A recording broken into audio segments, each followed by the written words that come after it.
자, 인사드리겠습니다.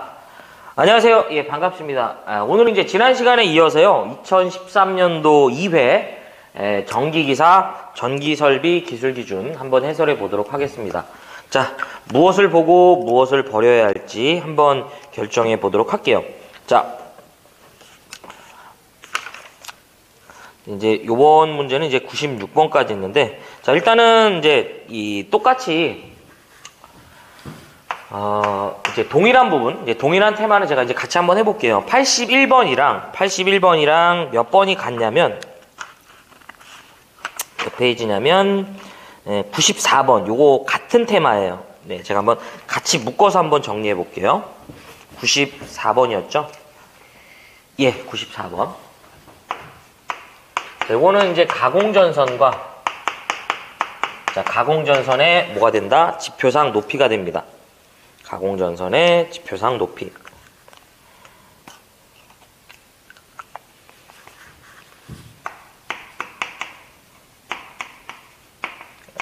이것도 이제 또라고 좀 붙여보고 싶어요. 또 가공전선의 지표상 높이다.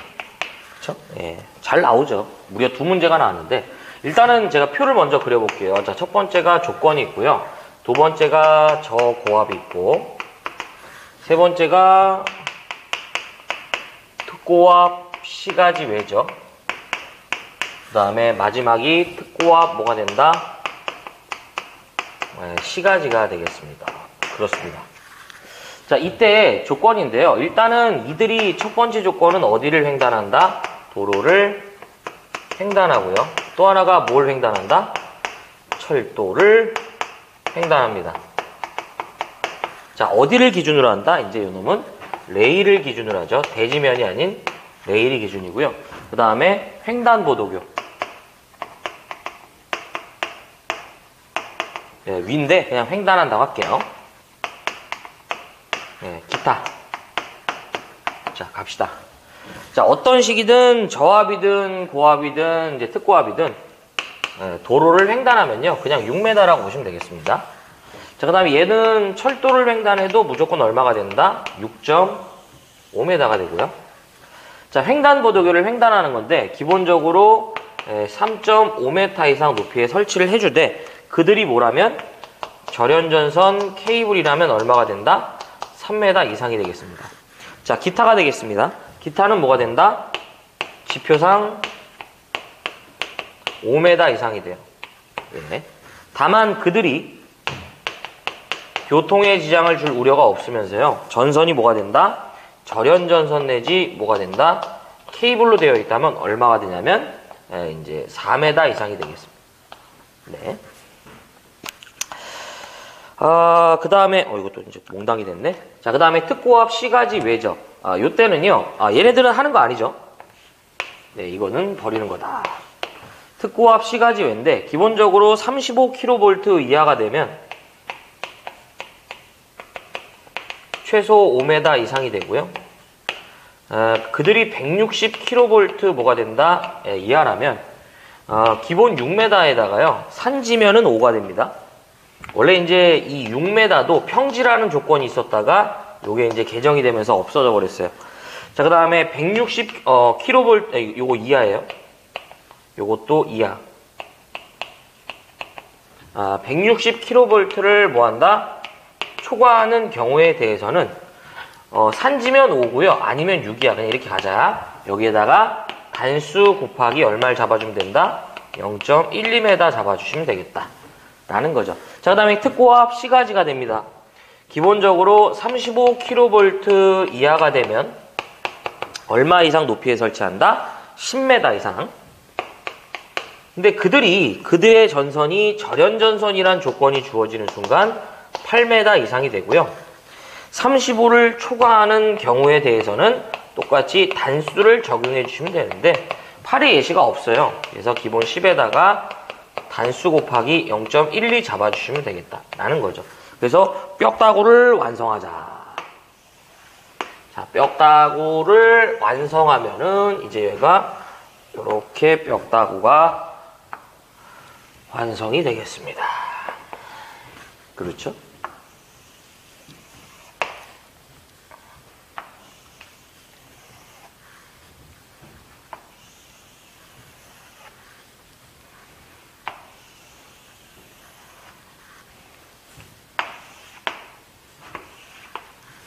이렇게 되겠네요. 자, 그러면 갑시다. 자, 81번이죠.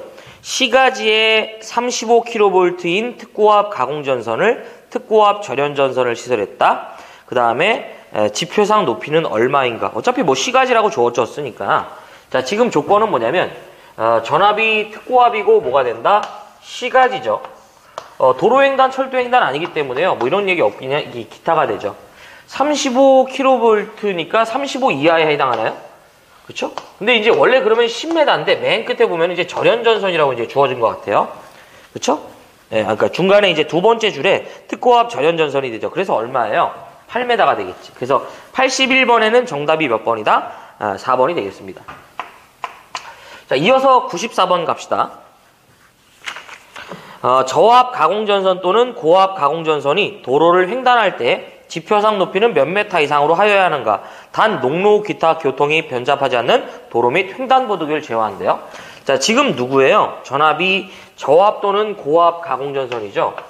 이들이 어디를 횡단한대요? 도로를 횡단한다며. 그러면 얼마야? 6m지 뭐야? 그래서 정답은 몇 번이냐면 3번으로 볼 수 있죠.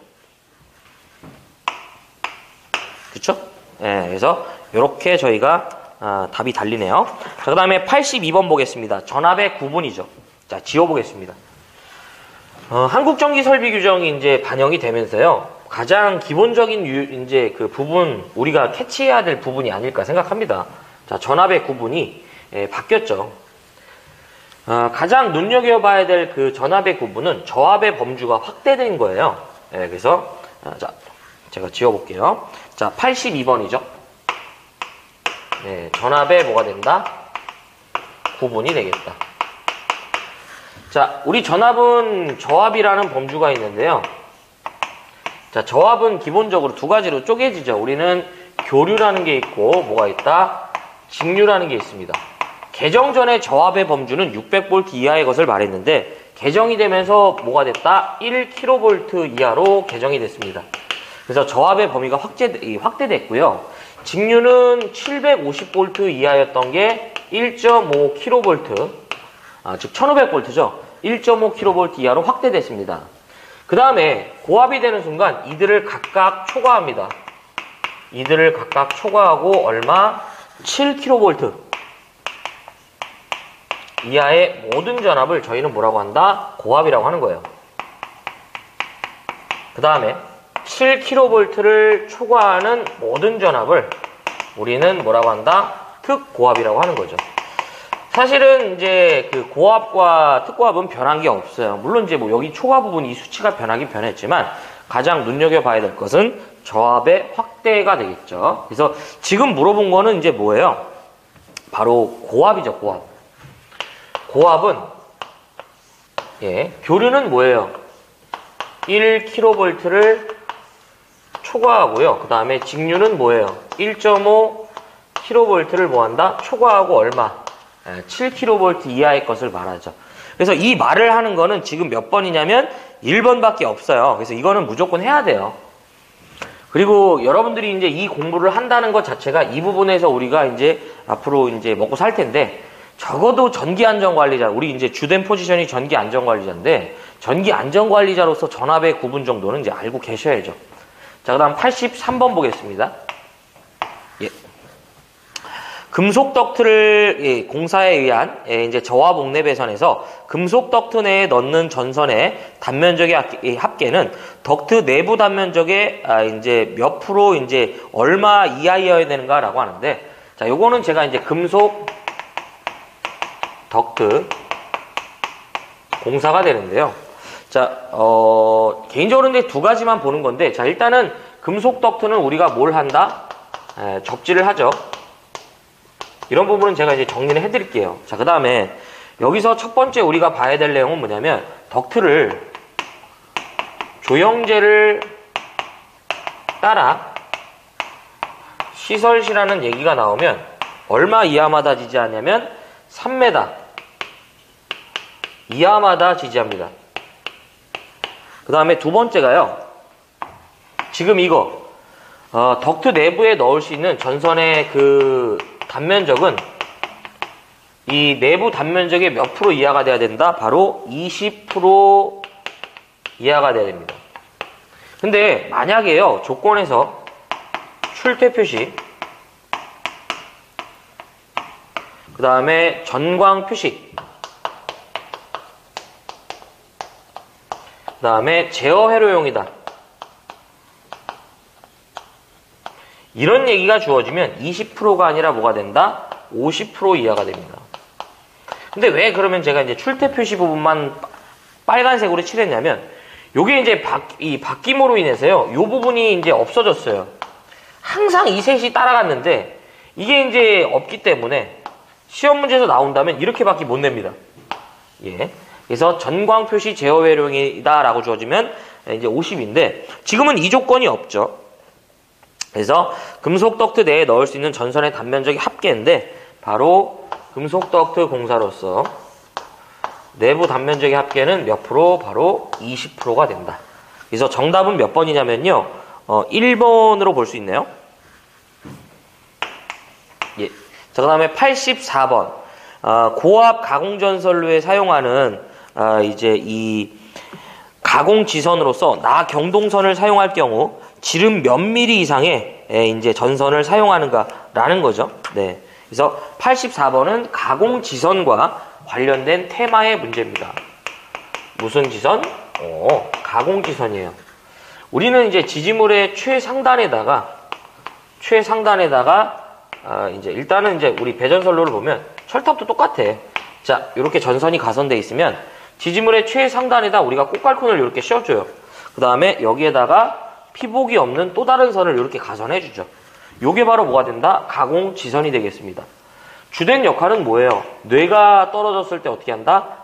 전선로를 보호해주는 거죠. 자기가 대신 맞고 대지로 방전해주죠. 자, 첫 번째가 얘는 굵기를 물어봐요. 고압인 경우와 두 번째가 특고압인 경우에 이들의 굵기를 물어본다. 무슨 얘기냐? 가공지선 아래에 이 전력선에, 즉 가공전선에 이 전압이 고압인 경우에는 이 가공지선은 몇 미리 이상의 나경동선을 사용하냐 이거죠. 최소 4mm 이상의 나경동선을 사용하고요. 그 다음에 이 가공전선 아래에 뭐가 된다? 전압이 특고압이라면 바로 얼마 이상의 나경동선이다? 5mm 이상의 나경동선을 사용해줘라 이거죠. 지금 문제에서 물어본 건 고압 가공전선로의 가공지선의 굵기를 물어보는데, 자, 고압인 경우는 얼마가 된다? 최소 얼마가 된다? 4mm 이상의 나경동선을 사용할 것이다 라는 거죠. 그래서 정답은 몇 번이다? 2번으로 이제 체크할 수 있죠. 원래 이제 얘는 꼭 뇌 차폐뿐만 아니라요, 이제 차폐선의 역할을 겸하고 있어요, 사실. 그래서 요게 이제 그 차폐선이라는 게 이제 전력선과 통신선을 근접했을 때 발생되는 그러니까 유도장애를 전력선 측에서 이제 효과적으로 이를 억제할 수 있는 대책이다라고 이제 그 전력공학에서 배우실 텐데, 자, 어쨌든 자, 그다음 85번 보겠습니다. 최대 사용 전압, 또 절연 내력 시험 전압 나왔죠? 또 절연 얘야. 자, 절연 내력 시험 전압이네요. 일단 뭐 이제 딱 보자마자 제가 이제 뭔지 확인했으니까 우리가 외워야 될 부분을 먼저 정리를 해드리겠습니다. 자, 85번이죠. 85번은 지난 회차 1회차에서는 똑같은 문제인데 1회차에서는 볼트로 물어봤고 여기서는 킬로볼트로 물어본 거예요. 차이가 그거밖에 없어. 자, 절연 뭐가 된다? 내력 시험 전압이 되겠다. 네. 요거는 이제 좀 앞에다가 또라는 도장을 좀 찍고 싶어요. 네. 자, 그러면 첫 번째가 이 절연 내력 시험 전압은 우리가 몇 분간 가한다? 바로 10분간 가하는 거죠. 어디에다가? 권선과 대지간. 자, 그러면 자, 절연 내력 시험 전압인데 어떻게 하는 거예요? B, 그 다음에 접, 그 다음에 다 지게 됩니다. 자, 여기서 B는 뭐죠? 중성점 비접지식을 말합니다. 그 다음에 얘는 중성점 접지식을 말하고요. 얘는 중성점 다중접지식을 말하고요. 얘는 중성점, 직접 접지식을 말합니다.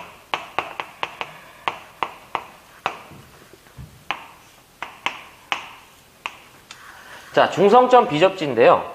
내가 측정하고자 하는 대상의 전압이 7kV 이하가 되면 측정코자 하는 대상의 전압의 몇 배? 1.5배.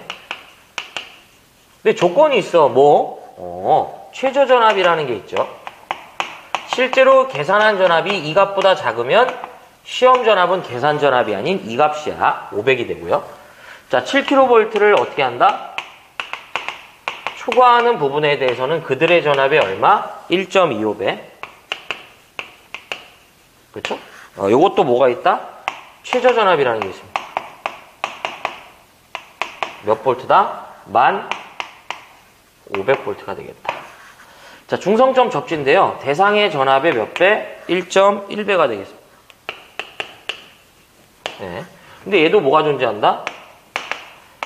최저 전압이라는 게 존재해요. 얼마가 되냐면 75,000V의 최저 전압이 있고, 자, 다중접지는 대상의 전압의 몇 배? 0.92배. 뭐 없어요. 자, 그 다음에 직접 접지는 측정코자 하는 대상의 전압이 170kV 이하가 되면 대상의 전압의 몇 배? 0.72배. 자, 뭐 없어요.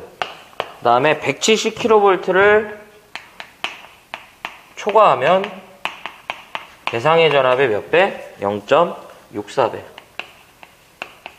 뭐 없고요. 자, 그러면 가볼까요? 예, 이 문제는 뭐 제가 이제 전에 문제랑 똑같아요. 직접 접지라고 주어져 있고요. 지금 1호사니까 전압의 범위가 얼마다? 170kV 이하죠. 그러면 내가 취급하고자 하는 전압이 0.75배니까 키로로 물어봤으니까 바로 이렇게 접근하면 되죠. 이게 이제 110880이 나오니까 110.88kV가 나오죠. 그래서 85번은 정답이 몇 번이냐면 4번이 되겠네요. 4번. 자, 무조건 맞춰야 된다, 이거는. 자, 그 다음에 86번이 되겠죠. 일정 이상의 특고압 변압기에 이제 이 내부 고장이 생겼을 때 자동적으로 전로를 차단하는 장치 또는 경보 장치를 설치하는 이제 뱅크 용량을 물어보네요. 네. 자, 특고압 변압기 등의 보호 장치가 됩니다. 특고압 변압기의 보호 장치다.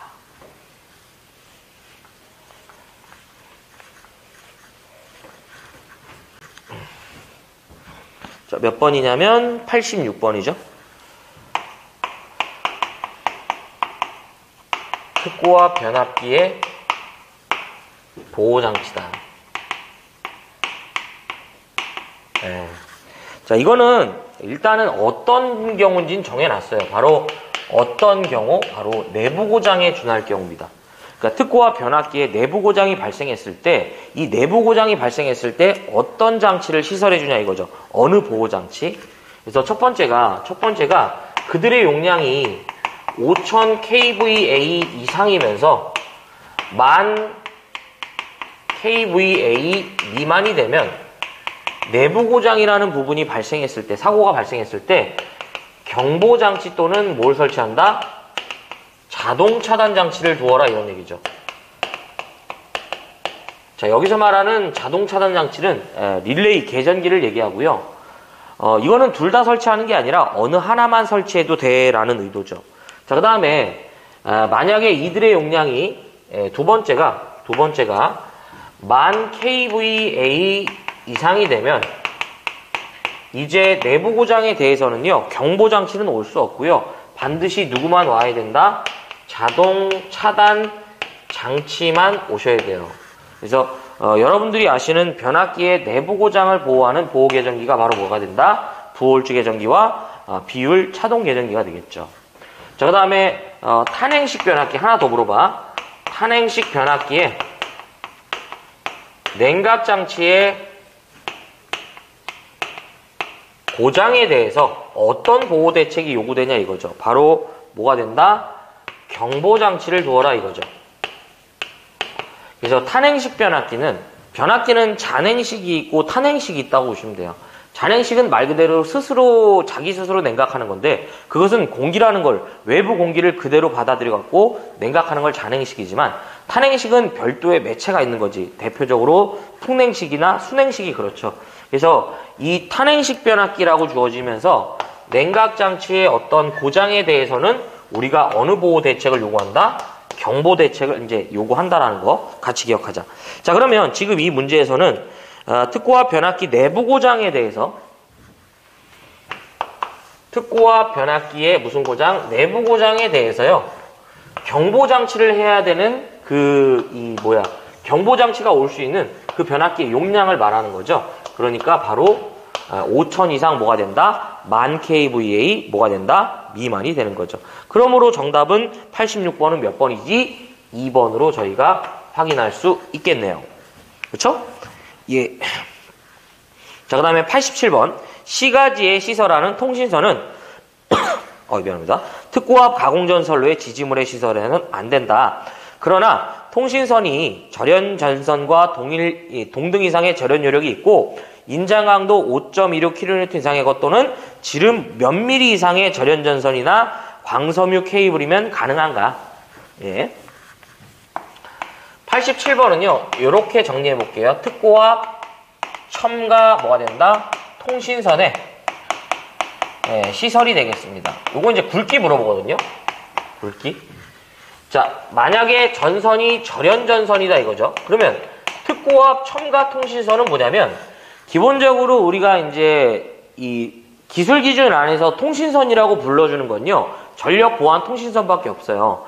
그래서 전력 보안 통신선은 가공이냐 첨가로 나뉘는데, 가공은 그들을 위해서 지지물을 세워서 가선한 형태가 되면, 첨가는 기존의 전력선을 지지하는 지지물에다가 업어가는 거죠. 그러면 특고압 가공전선을 지지하는 지지물에다가 통신선을 설치할 때는 반드시 절연전선은 몇 미리 이상의 것을 써야 된다? 4mm 이상이 되고요. 그 다음에 그냥 일반적인 그냥 경동선에 한한다면 뭐가 된다? 5mm가 되겠습니다. 다 물어보니까 같이 좀 기억합시다. 그래서 우리 특고압 첨가 통신선은, 그렇죠? 외부에 이제 이 특사가 온다고 기억하시면 좋아. 그래서 외부에서 우리가 특사가 오면, 특절사가 오면 뭘 붙여준다? 바로 경호원 붙여준다. 그렇죠? 이렇게 좀 기억하셨으면 좋겠어요. 예. 특절사, 경호원 이렇게. 그래서 87번은 지금 누굴 물어본 거예요? 절연전선의 굵기 물어봤네, 요거. 그러니까 얼마가 된다? 4mm가 되겠네요. 그래서 정답은 몇 번이냐면 87번은 1번으로 저희가 볼 수 있겠네요. 자, 그 다음에 88번이죠. 무대나 무대 마루 및 오케스트라 박스, 영사실 기타 사람이나 무대의 도구가 접촉할 우려가 있는 곳에 시설하는 저하 목내 배선에 전구선 또는 이동전선은 사용전압이 몇 볼트 이하여야 되는가? 자, 이거는 뭐 이제 우리 주는 문제죠. 자, 88번. 우리 기술 기준에서는 이제 사용전압이 몇 볼트 이하인가 라고 물어볼 때는 무조건 얼마가 된다? 400볼트가 되겠습니다. 이게 이제 원래 미만이었다가 이렇게 개정이 돼버렸고요. 이들을 좀 무시하는 놈들이 있는데 걔네만 따로 기억하자. 교통신호등이라는 놈이 있어요. 두 번째가 누가 되냐면 전기 울타리랑 의료용 변압기. 얘네들만 그래요. 교통신호등은 몇 볼트가 되냐면 300볼트예요. 그 다음에 전기 울타리나 의료용 변압기는 250볼트가 되겠습니다. 이게 다 이해합니다, 이거. 자, 그래서 지금 물어본 거는 어쨌든 사용전압은 몇 볼트 이하냐고 물어봤으니까 정답이 얼마가 된다? 400볼트가 되겠다. 그래서 88번은 정답이 4번입니다. 뭐 여기서는 뭐 더 이상 뭐 볼 얘기가 없어요. 89번. 전기욕기에 전기를 공급하는 전원장치는 그 전기욕기로 내장되어 있는 2차 측 전로의 사용전압이 몇 볼트 이하로 제한되는가? 이거는 이제 한국전기설비규정 개정되면서요. 전기욕기는 10볼트만 기억하면 돼요. 89번이죠. 이 전기욕기에 대해서 물어보면 10V 이하 요거 하나만 기억하시면 됩니다. 뭐 더 이상 이제 이 부분이 나올 수 있는 부분이 없어져 갖고 사용전압 이제 물어보면 전기요기는 무조건 얼마가 된다? 10V 기억하자. 요거 하나만. 자, 89번은 정답이 그래서 이제 2번입니다. 뭐 이 이상 나올 수 있는 부분이 없기 때문에 더 정리해 드릴 수 있는 게 없어요. 넘어가 보겠습니다. 많은 부분이 좀 사라진 부분이 있어요. 자, 90번. 프로덕트에 의한 저하 목내 배선 공사 시 적합하지 않은 거죠. 자, 플로어 뭐가 된다? 덕트 공사가 되겠습니다. 이것도 이제 제 개인적으로는 이제 두 가지 정도만 이제 한 가지가 돼버렸죠. 자, 일단 플로어 덕트 공사는 첫 번째가 우리가 뭘 하냐면 접지를 합니다. 요거 하나 기억을 해주시고요. 요것은 이제 첫 번째가 이제 내부에 넣는 전선의 단면적은 10스퀘어 이하가 돼야 돼요. 요거 하나만. 나머지는 뭐 볼 얘기가 없어요. 네, 자, 일단은 뭐 가볼게요. 지금 문제에서 플로어 덕트에 의한 저하 목내 배선 시 적합치 않은 거죠. 자, 덕트의 상호관이나 이제 이 덕트와 박스 인출구는 견고하고 전기적으로 완전히 접속한다. 말씀 안 드렸지만요. 딱 봐도 맞는 얘기죠. 2번. 덕트의 끝부분은 막아야 됩니다. 이건 다 똑같아요. 왜냐하면 그 부분을 열게 되면 우리가 이 부분으로 뭐 이제 물기나 습기, 먼지 등이 침투할 수 있겠죠. 3번. 접지 공사를 해야죠. 그쵸? 맞는 얘기고. 4번. 주는 문제잖아. 5개용 비닐 절연 전선 썼대요. 안 돼. 옥내배선이라고 주어지면서 5개용 전선을 쓰면 안 된다고요. 그러니까 정답은 몇 번이다? 4번이지. 이렇게. 이 문제도 틀리면 안 되죠. 자, 91번. 고압 가공전선으로 경동선 또는 내열동 합금선을 사용할 때 그 안전율은 최소 얼마 이상의 이도로 시설하는가? 91번은 뭐가 된다? 가공전선의 안전율이 되겠다. 무슨 율? 안전율이 된다. 이런 얘기죠. 예. 자, 첫 번째가요. 이제 이 안전율은 우리가 무엇을 계산할 때? 바로 이도라는 걸 계산할 때 적용을 하죠. 자, 안전율이 경동선이나 내지 내열동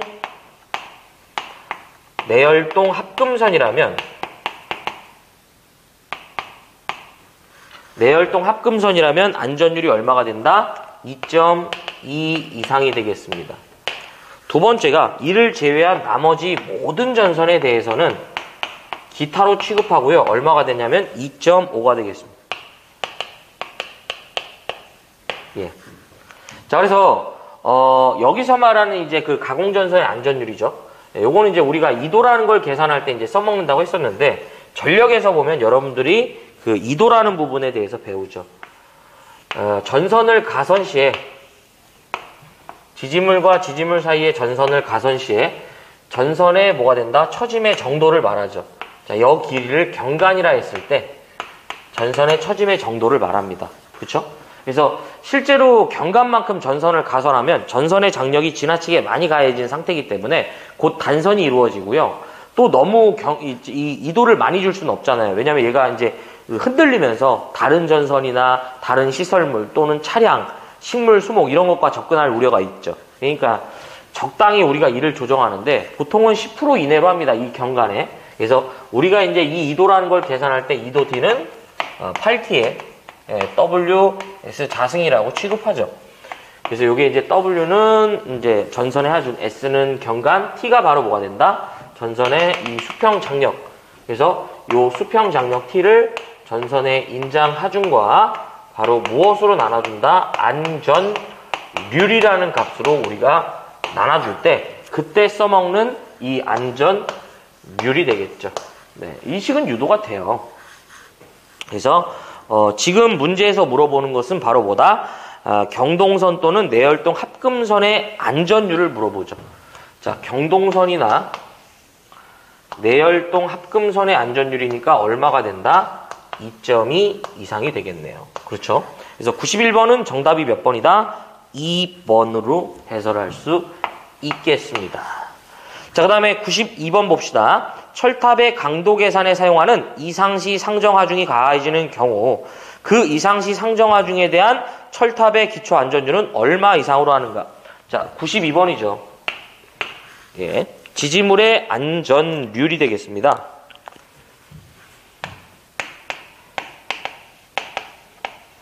지지물의 안전률이 된다. 자, 그럼 첫 번째가 바로 무슨 안전율이냐면 기초 안전율이 돼요. 자, 우리 지지물의 기초 안전율은 얼마 이상이 돼야 된다? 바로 2 이상이 돼야겠죠. 그럼 여기서 말하는 기초 안전율은 그냥 지지물의 하중만 가해질 때 고려되는 안전율이라고 하고요. 하중에 대한 어떤 기준이 없어요. 그냥 하중만 가해질 때 고려되는 안전율이다. 그 다음에 두 번째가 지금 이 문제처럼 이상시 상정 하중에 대한 이상시 상정 하중에 대한 철탑에 뭘 물어본다? 안전율을 물어봐요. 이상시 상정 하중에 대한 철탑의 안전율은 얼마가 된다? 1.33 이상이 됩니다. 근데 여기서 이제 여러분들 이상시 상정 하중에 대해서 추가적으로 물어보는 문제들이 있어요. 이상시 상정 하중은 무슨 하중이냐? 바로 통합 하중을 고려합니다. 우리가 이제 주어지는 설계상의 하중은 첫 번째가 풍합 하중이고 전선의 자중과 빙설의 하중, 눈에 의한 하중이 이제 있겠죠. 자, 그 다음에 이 이상시 상정 하중의 종류가 아닌 겁니다. 바로 무엇이 정답이냐면 좌굴 하중이라고 그래요. 이런 건 없어. 그 다음에 또 하나가 이상시 상정 하중의 정의를 물어볼 때도 있어요. 철탑의 이제 직각 방향으로 부는 바람과 전선로 쪽으로 부는 바람에 더 큰 하중을 고려했다라고 합니다. 그래서 철탑의 좌우로 부는 바람과 상하로 부는 바람 중에 더 큰 하중을 고려했다 이런 뜻이고요. 자, 그러면 지금 문제에서 이상시 상정 하중에 대한 철탑의 안전율을 물어봤죠. 자, 이상시 상정 하중에 대한 철탑의 안전율은 얼마가 된다? 1.33 이상이 되겠네요. 그래서 92번은 정답이 몇 번이냐면 2번으로 체크할 수 있습니다. 자, 그 다음에 93번이 됩니다. 자, 저와 목축전선로의 공사에서 목조 조형물의 시설이 가능한 경우를 물어봤네요. 자, 이게 이제 옥축전선로인데요. 이것도 제가 한번 잘 정리해 볼게요. 제가 기억해 드리는 것만 기억하면 문제 풀 때 이제 크게 문제가 안 돼요. 93번이죠. 자, 옥축전선로가 됩니다. 자, 일단은 여러분들이 꼭 기억해야 될 건 옥축전선로는 100kV 이하에서까지 가능합니다. 자, 특고와 목축전선로의 제한전압이고요. 건물에 이렇게 이제 측면에 지지대를 이제 설치해서 전선을 이런 식으로 가선한다 이런 의도고요. 자, 얘는 제가 이제 하는 말을 좀 잘 보셔야 돼. 첫 번째가 사용 가능 공사와 두 번째가 불가능 공사라고 해볼게요. 다 외우지 말고 이 말을 기억해요. 그러면 사용 가능 공사는 뭐냐면 옳은 것을이라고 보시면 됩니다. 옳은 것을 물어봤다는 것과 또 하나는 불가능 공사는 틀린 것을 물어봤다고 보시면 됩니다. 어떤 식이든 합성수지관에서 그러니까 이제 이 옥축전선로에서 사용 가능 공사 옳은 것은 물어보면 무조건 합성수지관 공사를 했다고 하는 게 정답입니다. 하지만 어떤 식이든 합성수지관 공사에서 잘못된 거 내지 틀린 걸 물어보면 반드시 목조형 조형물에 뭘 설치했다? 금속이나 버스라는 걸 설치했다라는 말이 들어가면 안 돼요. 그러니까 이 조형물의 재질이 그러니까 이 나무다 이런 얘기죠. 그러면 자 갑시다. 저와 목축전선로의 목조 조형물의 시설이 가능한 공사죠. 얘기했잖아. 시설 가능 공사를 물어보면 무조건 뭐가 된다? 합성수지관 공사가 정답이 되겠습니다. 그래서 정답은 일단 2번이고요. 봐봐요. 왜 안 되는지 볼게. 자, 불가능 공사인데 목조형 조형물에 금속이라는 말과 버스라는 말 들어가면 안 된다며. 자, 1번 금속 안 된다고. 자, 2번 맞는 거죠. 3번 금속 안 된다고. 그 다음에 4번 뭐가 된다? 버스가 되죠. 그래서 93번에는 정답이 몇 번이냐면 2번입니다. 여기다가 이제 추가적으로 제가 하나 더 정리해 드리는 게 고압인 경우, 고압 목축 전선로일 경우 사용되는 전선이 뭐냐요? 케이블만을 사용합니다. 이렇게 정리하시면 되겠다. 94번은 제가 아까 했고요. 95번 한국전기설비 규정의 그 용어에서 제2차 접근 상태란 가공전선이 다른 시설물에 접근하는 경우에 그 가공전선이 다른 시설물 위쪽 또는 옆쪽에서 수평거리로 몇 메타 미만인 곳에 시설되는 것을 말하는가라는 거죠. 예, 2차 접근 상태에 대한 얘기네요. 용어에 대한 얘기입니다. 94번 했지. 이거는 일단 뭐 설명은 드리지만 하나만 기억하면 돼. 2차 접근 상태는 무조건 몇 메타 미만? 3m 미만. 요거 하나만 보시면 됩니다. 무슨 얘기냐면 어떤 그 전력 시설물이 있다 이런 얘기예요. 그리고 여기 이제 특정 건물이 있다 이런 얘기지. 그러면 이 전력 시설물과 가장 가까운 누구다? 전선과의 그 이격거리가 3m 미만이라면 뭐가 된다? 2차 접근 상태로 되어 있다라고 그래요. 이 접근 상태는 시험에 안 나와. 1차 접근 상태라는 것도 있어요. 1차 접근 상태는 3m 이상인 지역을 말하는데 단순히 이렇게 말하면 지금 예를 들어서 여기 이제 여기를 이제 뭐 경기도라고 봤을 때 경기도에 있는 이 가공전선과 부산에 있는 건물과도 1차 접근 상태가 되죠. 그런 뜻은 아니고요. 전선이 이렇게 가선되면 어딘가 또 애자가 있으면서 전선이 지지가 되겠죠.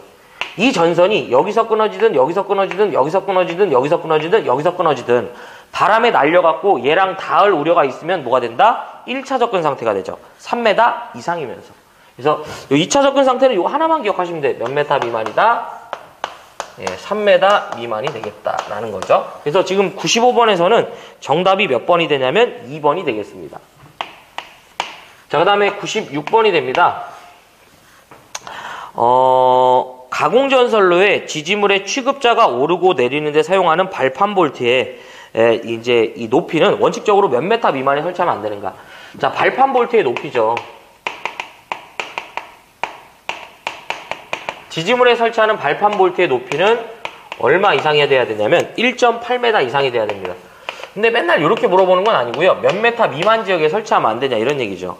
그래서 우리는 배전선로의 이 지지물은 사람이 승주해서 작업을 할 수 있도록 여기 구멍이 뚫려 있습니다. 뻥뻥 뚫려 있다고 이렇게.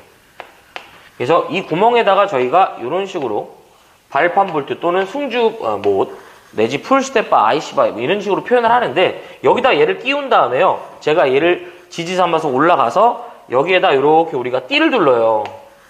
그 다음에 이렇게 하면서 이제 작업을 하죠.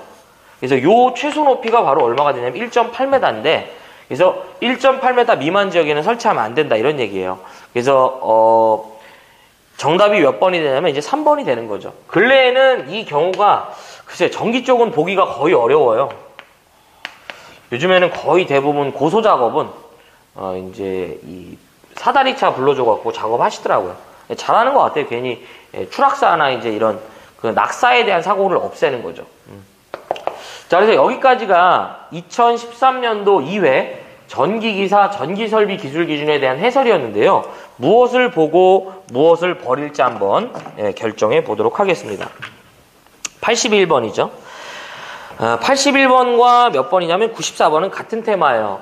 가공전선의 이제 지표상 높이죠. 그래서 요것도 이제 잘 보이죠. 또 가공전선의 지표상 높이다. 그래서 무조건 해야 되고요. 82번 기본입니다. 이제 좀 꼭 기억을 하시기 바라고요. 83번 금속 덕트 정리해드린 두 가지 꼭 기억하자. 뭐 접지는 기본적으로 하고요.